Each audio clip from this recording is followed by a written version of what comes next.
함께 나눌 말씀은 사무엘상 12장 6절에서 15절 말씀입니다.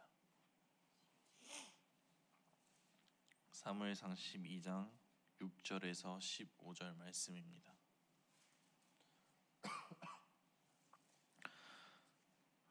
교독하도록 하겠습니다. 사무엘이 백성에게 이르되 모세와 아론을 세우시며 너희 조상들을 애굽 땅에서 인도하여 내신 이는 여호와이시니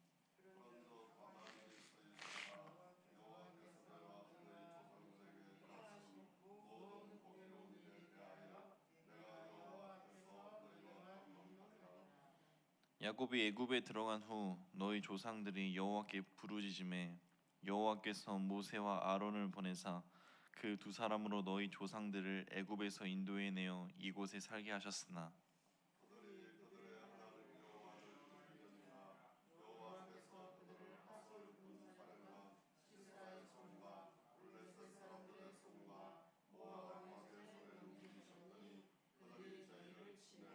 백성이 여호와께 부르짖어 이르되 우리가 여호와를 버리고 바알들과 아스다롯을 섬김으로 범죄하였나이다.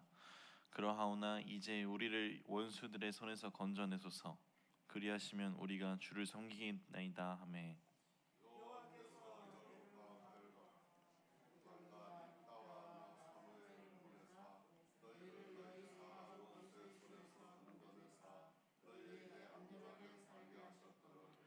너희가 암몬 자손의 왕 나하스가 너희를 치러 om을 보고 너희의 하나님 여호와께서는 너희의 왕이 되심에도 불구하고 너희가 내게 이르기를 아니라 우리를 다스릴 왕이 있어야 하겠다 하였도다.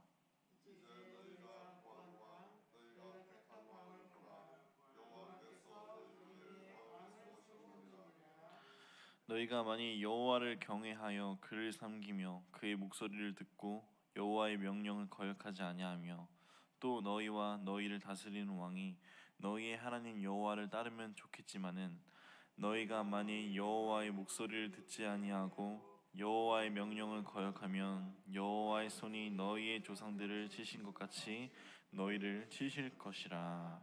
아멘.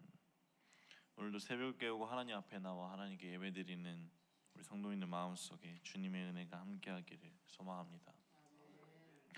이 시간 함께 읽은 본문 말씀은 사무엘이 은퇴 선언을 할 때에 하나님이 이제까지 이스라엘 백성들을 어떻게 인도해 오셨는지를 설명하는 내용입니다. 이스라엘 백성들이 가나안 땅에 정착하여서 왕을 세우기까지 그들에게 어려움이 없었던 것은 아니었습니다. 그들은 애굽과 시스라와 모압과 블레셋 사람들에게 고통받았습니다. 그들이 어려움을 당한 이유는 하나님을 버리고 우상을 섬겼기 때문인데 그럴 때마다 그들은 하나님께 부르짖었고 구원을 받게 되는 것을 말씀 속에서 우리는 볼 수 있습니다. 오늘 이 시간 함께 나눌 말씀을 묵상하면서 참 여러 마음이 들면서 제 자신에게 위로가 되고 또 제 자신을 다시금 돌아보는 시간이 되었던 것 같습니다. 말씀을 묵상하면서 든 마음이 답답한 마음, 그리고 부끄러운 마음, 그리고 감사한 마음, 이 세 가지로 정리할 수가 있는데 말씀을 보면서 제가 굉장히 답답했던 것은 하나님을 저버린 이 이스라엘 백성들이었습니다. 그저 하나님이 말씀하신 대로 살면 되는데 하나님만 믿고 살아가면 하나님이 책임져 주신다는데 또 그들은 하나님이 직접 눈앞에서 기적을 보이셨고 하나님의 돌보심과 이끄심을 누렸는데 결국 이스라엘 백성들은 하나님을 저버리고 다른 신을 섬기는 우상을 섬기는 죄를 지었습니다. 너무나도 이성적으로 생각해도 답답한 마음으로 말씀을 묵상하는데 문득 제 자신을 돌아보니 제 스스로 부끄러워지는 것입니다. 나도 이스라엘 백성들과 다를 게 없구나. 저도 지금 전도사라는 직분으로 이 자리에 서 있지만 저도 사람인지라 제 미래를 보면 참 답답하고 두려울 때가 많습니다. 지금은 이렇게 건강한 교회에서 생명나무 교회에서 사역을 하고 있지만 점점 무너져가는 한국 교회를 바라보면서 훗날 학교를 졸업할 때는 이후 나는 어떻게 할 것이며 내가 지금 또 잘하고 있는 것인지, 이 길을 걸어가는 것이 맞는 것인지, 또 이런 것을 넘어서 사적인 고민과 걱정들, 오만 가지 생각이 들면서 흔들리는 나의 마음을 보니까 참 부끄러웠습니다. 내가 우상 숭배를 하지 않았을 뿐이지 하나님에 대한 나의 마음이 두려움에 흔들렸던 것이 이스라엘 백성들과 참 다를 게 없구나 라는 것을 느꼈습니다. 우리가 교회 안에서는 아멘 아멘 하면서 하나님을 믿는다고는 하지만 교회 밖에서의 우리의 삶을 바라보면 참 부끄러울 때가 많습니다. 지금까지 살아오면서 하나님은 살아계시고 또 하나님은 나를 사랑하고 있고 나와 약속하신 것들을 우리에게 눈으로 보이시고 체험하게 하셨는데, 우리는 세상이, 그리고 세상의 기준과 잣대를 우리에게 들이밀 때면 너무나도 쉽게 마음이 흔들립니다. 내가 신앙생활 하는 게 맞는 건가? 이런 고민에 빠지는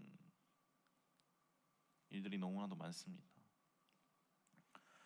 보이지 않아서 두렵습니다. 눈에 보이지 않기 때문에 두렵기 때문에 눈에 보이는 것을 선택해서 평안을 취하려고 한 것이 이스라엘 백성들입니다.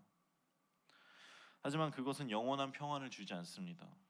오직 영원한 평안은, 즉 구원은 오직 살아계신 하나님만이라는 것을 믿으시길 바랍니다. 내 마음이 흔들리십니까? 기도하시길 바랍니다.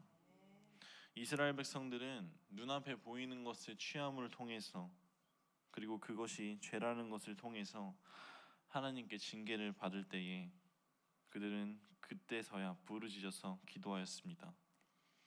그리고 그 부르짖음을 통해서 죄 사함을 받고 다시금 구원을 받습니다.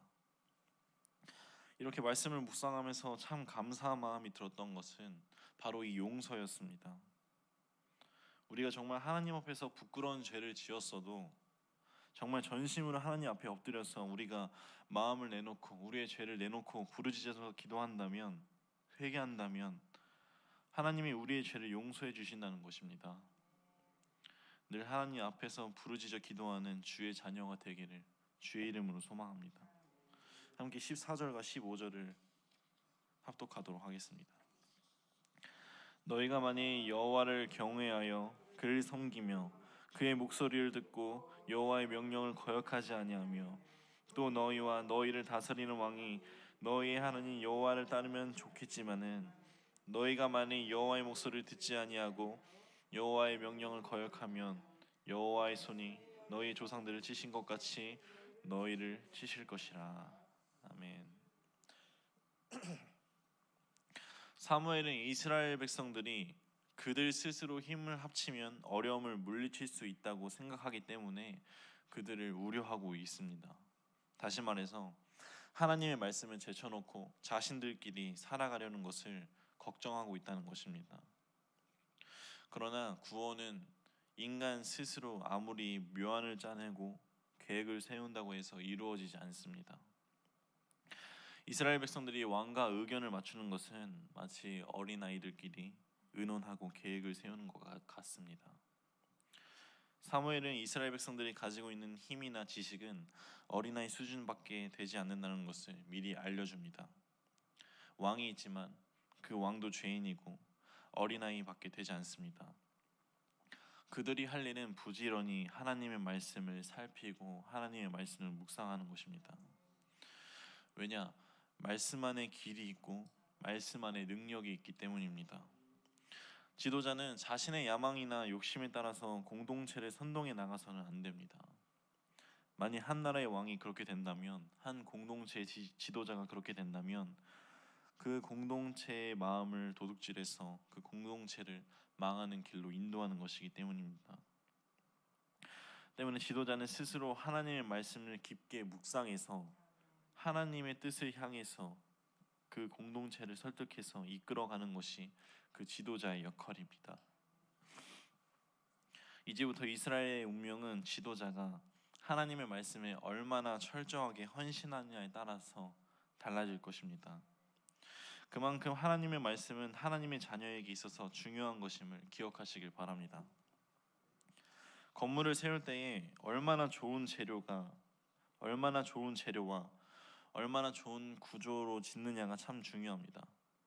그런데 그보다 더 중요한 것은 얼마나 안정된 곳에 건물을 세우냐는 것입니다. 극단적인 예로 단단한 반석 위에 지은 건물은 지진이 일어나도 폭풍이 와도 거뜬히 버틸 수가 있습니다. 그러나 반석 위에 지은 건물보다 더 좋은 재료를 사용했다고 할지라도 모래 위에 지은 건물은 폭풍이 오지 않아도 제 무게를 못 버티고 무너지고 맙니다. 건물 같은 구조물의 무게를 받치기 위해서 만든 밑받침을 기초라고 하는데, 이 세상이 만들어질 때에도, 우리가 살아가고 있는 이 세상이 만들어질 때에도 기초가 있었습니다. 그것이 바로 하나님의 말씀입니다. 말씀이 이 세상을 만들고 그리고 받들고 있는 반석인 것입니다. 말씀을 사모하지 않는다는 것은 이 반석을 없앤다는 것과 같습니다. 이스라엘 백성들에게 있어서 중요한 것은 왕이 있느냐 없느냐, 혹은 안정된 제도가 있느냐 없느냐가 아니라 그들이 하나님의 말씀을 붙들지 않았느냐 하는 것입니다. 오늘날 많은 사람들이 도저히 하나님의 말씀만 붙들어서는 안 될 것 같다고 합니다. 세상 사람들은 먹기 위해서 열심히 머리를 쓰고 노력하면서 치열하게 살아갑니다. 또 그들은 실력이 그리스도인들보다 훨씬 더 좋습니다.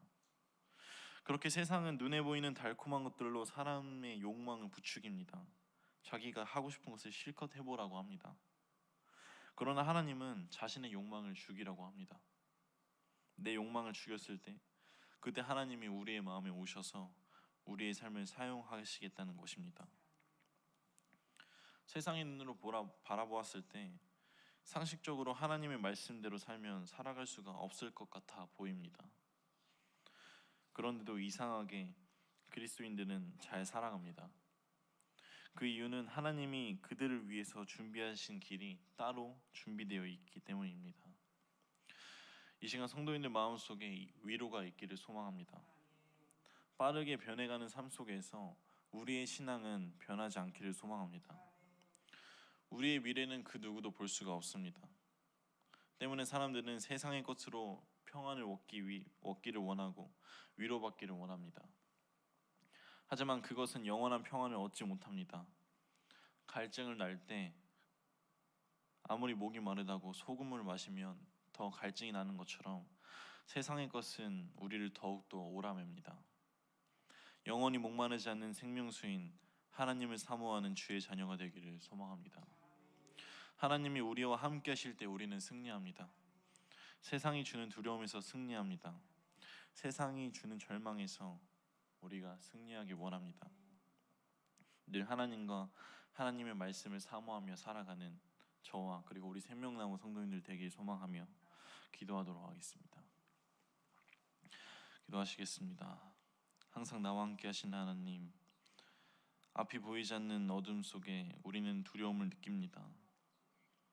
하지만 우리의 빛 되시는 하나님이 우리와 함께 하신다면 우리는 두렵지 않습니다. 내 마음에 오셔서 나의 마음을 깨끗게 하시고 그 빛으로 당신의 길을 비추사 나를 주의 길로 인도하여 주옵소서. 한 주간 살아갈 때 주와 동행하며 주가 인도하시는 길을 걸어가는 은혜의 시간 되게 하시고 세상에서 승리하는 주의 자녀가 되게 하여 주옵소서.